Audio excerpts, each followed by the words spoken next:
আর একটা প্রশ্ন স্যার, ইসলামী রাষ্ট্র কায়েম করতে বা কোরআনের রাজ কায়েম করতে ইসলামী দল করা ফরজ কিনা জানতে চাই। না, দল করা ফরজ না, কোনো দল করা ফরজ না, তবে দাওয়াত দেওয়া ফরজ।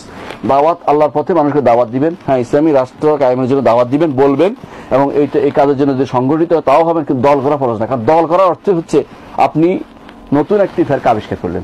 ইসলামে কোনো দলাদলির জায়গা নেই, ইসলাম প্রত্যেকে সমান, প্রত্যেক ইমানদার মাসুম, এই যা সবাই আছে আমার লোক, আলাদা কোনো দল করা ইসলাম অনুমোদন করে না। এই জন্য যারা আলাদা দল করবে বা ইন্নাহুম আলা তাসিস দলালা, ইবনে সিরিন বলছেন তারা একটি পথভ্রষ্টতার পথ রচনা করতেছে।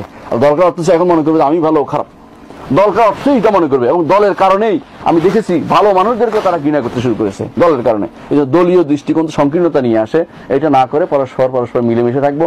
যারা দাওয়াত দেওয়ার জন্য যদি কোনো একত্রিত হয়ে কাজ করতে হয় সেটা করা যাবে, কিন্তু দাওয়াতের কি হতে হবে এটার উপরে নির্ভর করতে পারবে না।